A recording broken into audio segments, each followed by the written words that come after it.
Assalamualaikum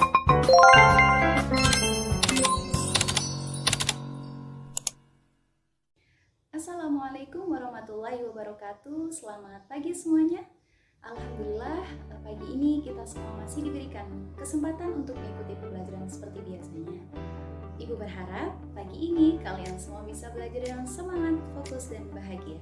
Baik, sebelum kita mulai pembelajaran kita pada pagi ini, marilah kita awali pembelajaran kita pada pagi ini dengan membaca basmalah bersama-sama. Bismillahirrahmanirrahim. Baik, selanjutnya Ibu absen terlebih dahulu ya. Bagi nama-nama yang dipanggil dimohon untuk mengangkat tangannya. Ana, hadir Ana? Hadir. Adrini, hadir. Bayu, hadir Bayu. Esya, hadir. Erlangga, hadir. Fitri, hadir. Mustaqim, hadir Mustaqim. Nurul, hadir. Sydney, hadir. Alhamdulillah ternyata pagi ini hadir semua ya. Baik, anak-anak, apa pelajaran kita pada pagi ini? Betul sekali, akidah akhlak. Pagi ini kita akan belajar tentang adab bersosial media dalam pandangan Islam. Nah, kali ini kita akan belajar tentang 4 poin mengenai adab bersosial media dalam pandangan Islam. Poin yang pertama yaitu mengenai pengertian media sosial. Poin yang kedua yaitu mengenai jenis-jenis media sosial. Poin ketiga mengenai dampak media sosial. Dan poin keempat mengenai adab bersosial media dalam pandangan Islam. Nah, kali ini kita akan belajar dengan metode ceramah dan metode diskusi. Nah, sebelum kita masuk pada materi pembelajaran, Ibu ingin bertanya terlebih dahulu. Coba mengenai pengertian media sosial, siapa yang tahu apa itu media sosial? Ziti tahu apa itu media sosial, Ziti? Betul sekali, media sosial adalah alat komunikasi. Nah, kita masuk pada pembahasan poin pertama mengenai pengertian media sosial.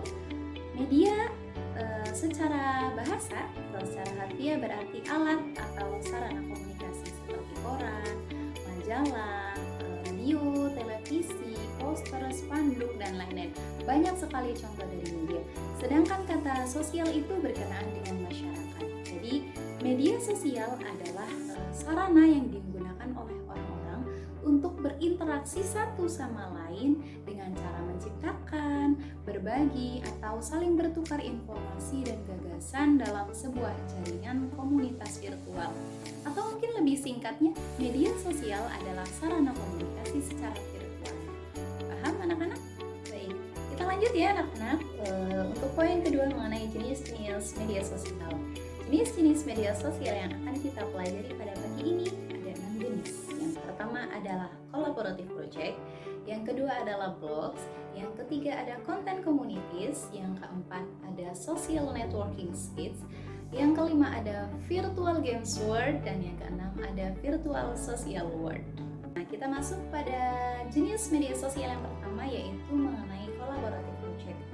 Ada yang tahu apa itu collaborative project atau mungkin bisa memberikan contoh?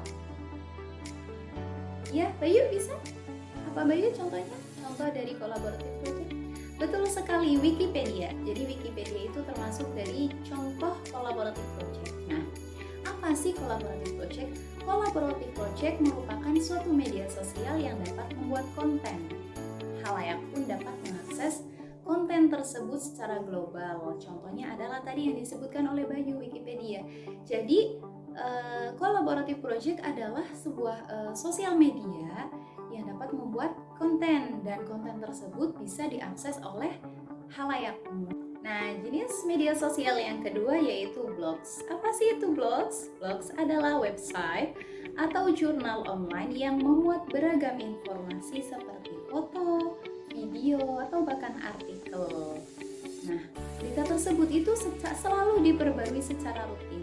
Jadi, informasi yang ada di blogs itu selalu diperbarui secara rutin. Nah, untuk jenis media sosial yang ketiga ada content communities. Content communities memiliki tujuan untuk berbagi konten bagi para pengguna seperti foto, video, atau PowerPoint presentation, dan lain-lain. Dan para pengguna ini tidak perlu membuat halaman profil pribadi. Jadi dengan menggunakan konten communities, para pengguna itu bisa berbagi informasi tanpa harus membuat halaman profil pribadi. Nah, untuk jenis media sosial yang keempat ada social networking sites. Ada yang tahu contoh dari social networking sites? Ibu ini yakin bahwa kalian semua di sini punya media sosial networking sites. Jadi, social networking sites adalah suatu media berbasis internet yang memiliki banyak pengguna serta dapat berinteraksi satu sama lain. Nah, jenis ragam social networking yang banyak digunakan adalah Facebook, Twitter. Kalian semua punya Facebook, Twitter? Punya pastinya. Nah, untuk media sosial yang kelima adalah virtual games world. Di sini siapa yang bisa memberikan contoh dari virtual games world? Erlangga, silakan. Apa contoh dari virtual games world? Betul sekali, game online. Kalian semua tahu apa itu game online? Ya. Jadi game online itu termasuk salah satu contoh dari virtual games world. Nah, untuk jenis media sosial yang keenam atau yang terakhir ada virtual social world. Jadi virtual social world adalah aplikasi yang mensimulasikan kehidupan nyata melalui internet. Jadi di virtual social world itu pengguna itu bisa berinteraksi dalam platform 3 dimensi dengan menggunakan avatar yang mirip sekali dengan kehidupan nyata. Jadi kalau di virtual social world ini avatarnya itu lebih mirip sekali dengan kehidupan nyata. Untuk contohnya ada Second Life. Tahu kalian semua Second Life? Ya, kebanyakan untuk anak putra tahu ya Second Life itu apa. Nah, kita masuk pada poin ketiga mengenai dampak media sosial. Dampak media sosial itu dibagi menjadi dua, ada dampak positif dan ada dampak negatif. Sekarang Ibu minta untuk satu anak perempuan menyebutkan dampak positif dari media sosial dan satu anak laki-laki menyebutkan dampak negatif dari media sosial. Silahkan siapa yang bisa, satu saja. Mbak Adrini, silahkan. Dampak positif dari media sosial adalah? Betul sekali, sebagai media pembelajaran. Jadi dampak positif dari media sosial adalah sebagai media pembelajaran. Untuk anak putra, dampak negatif siapa yang bisa? Bayu, silahkan Bayu. Betul sekali, dampak negatif dari media sosial adalah kecanduan. Makanya kita itu harus bijak dalam bermedia sosial supaya tidak sampai kecanduan media sosial. Nah, sekarang Ibu akan memberikan 5 dampak positif dari media sosial. Yang pertama yaitu sebagai media promosi atau iklan. Jadi media sosial itu bisa digunakan untuk promosi, untuk mengiklankan produk maupun barang ataupun makanan, jajanan yang kita jual. Bisa lebih mudah dengan adanya media sosial, kita bisa lebih mudah untuk promosi. Kemudian dampak yang kedua yaitu sebagai sarana untuk mengembangkan keterampilan dan sosial media. Jadi dengan adanya media sosial, kita itu bisa lebih mudah untuk mengembangkan bakat, keterampilan, dan sosial media. Intinya media sosial itu memberikan kemudahan untuk kita. Kemudian dampak yang ketiga yaitu sebagai media pertukaran data. Jadi dengan adanya media sosial, kita lebih mudah ketika akan menukarkan data. Ya. Kemudian yang keempat ada sebagai media untuk mencari informasi. Nah, ini sama saja dengan tadi yang disebutkan oleh Mbak Adrini bahwa dampak positif dari media sosial adalah sebagai media pembelajaran. Salah satunya ini ya, sebagai media untuk mencari informasi, terutama untuk kalian para peserta didik bisa lebih mudah untuk mencari informasi tentang pendidikan dengan adanya media sosial. Kemudian dampak yang kelima yaitu lebih mudah dalam berinteraksi dan berbisnis. Nah, dengan adanya media sosial kita bisa berinteraksi dengan orang-orang yang jauh, ya, orang-orang yang jauh di luar kota bisa, bahkan di luar negeri juga bisa kita berinteraksi dengan adanya media sosial dan lebih memudahkan kita dalam berbisnis, ya. Itulah dampak positif dari media sosial. Baik, selanjutnya Ibu akan memberikan 5 dampak negatif dari media sosial. Untuk dampak yang pertama yaitu tersebarnya data penting yang tidak semestinya. Jadi memang dengan adanya media sosial itu data penting itu lebih mudah untuk tersebar. Kemudian dampak yang kedua yaitu membuat prestasi belajar semakin menurun. Seperti tadi yang dicontohkan Mas Bayu bahwa dampak negatif dari media sosial adalah kecanduan. Dan dengan kecanduan ini akan membuat kita malas belajar, malas membaca, yang akhirnya membuat prestasi belajar kita semakin menurun. Kemudian untuk dampak yang ketiga yaitu tumbuhnya hedonisme dan konsumtif. Sikap hedonisme dan konsumtif. Ada yang tahu apa itu hedonisme dan apa itu konsumtif? Iya Mbak Esya, silakan. Apa itu hedonisme? Betul sekali. Hedonisme adalah pandangan hidup yang menganggap bahwa kesenangan atau kenikmatan adalah tujuan hidup. Kemudian mengenai konsumtif, ada yang tahu? Ya, Mustaqim silakan. Betul sekali. Jadi konsumtif adalah sifat yang suka menggunakan uang untuk membelanjakan hal-hal yang tidak penting. Jadi karena adanya online shop, banyaknya online shop ya di media sosial membuat kita itu ingin belanja, lagi-lagi belanja itu ya. Kemudian dampak yang keempat ada kejahatan dunia maya atau biasa disebut cybercrime. Contohnya adalah hacking. Akun kalian pernah dihack?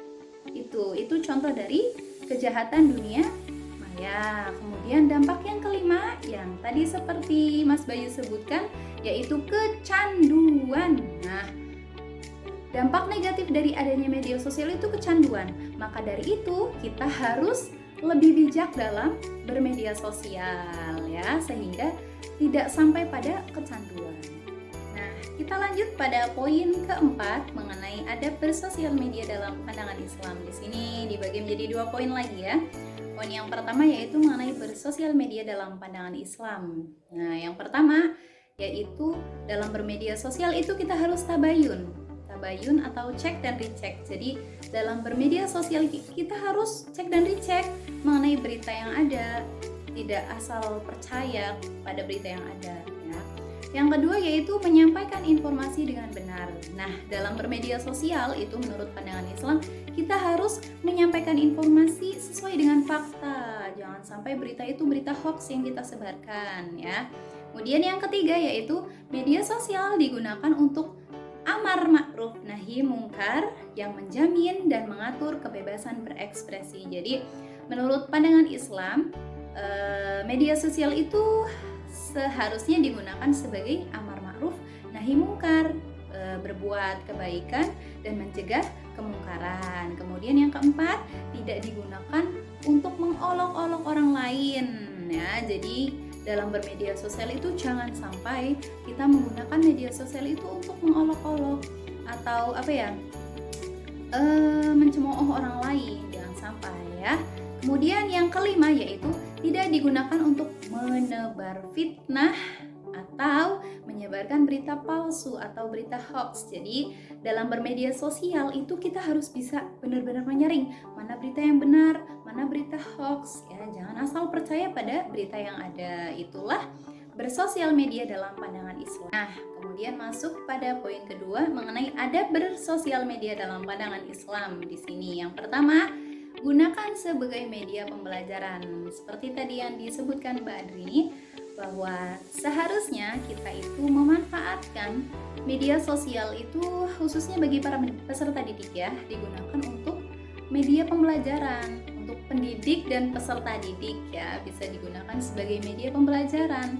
Kemudian yang kedua yaitu menggunakan jaringan internet secara bijak sehingga kita tidak menjadi orang yang mencandu akan jejaring sosial ya. Jadi kita itu harus bijak dalam bersosial media, harus mengatur waktu kapan kita bersosial media, kapan kita melaksanakan kewajiban kita selain di sosial media itu.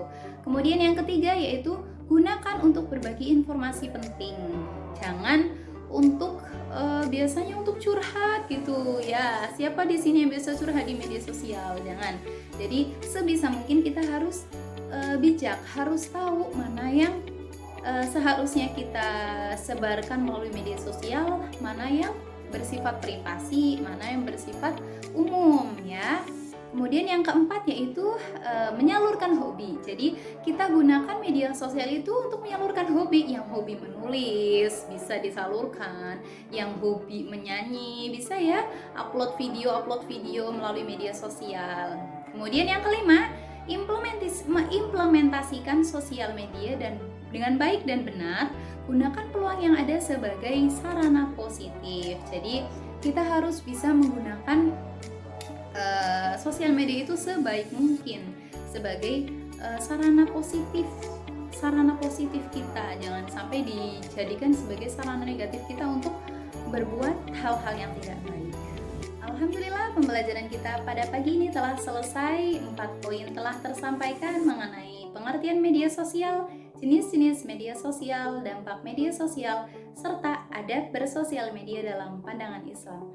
Kalian semua hebat karena sudah belajar dengan semangat, fokus, dan bahagia.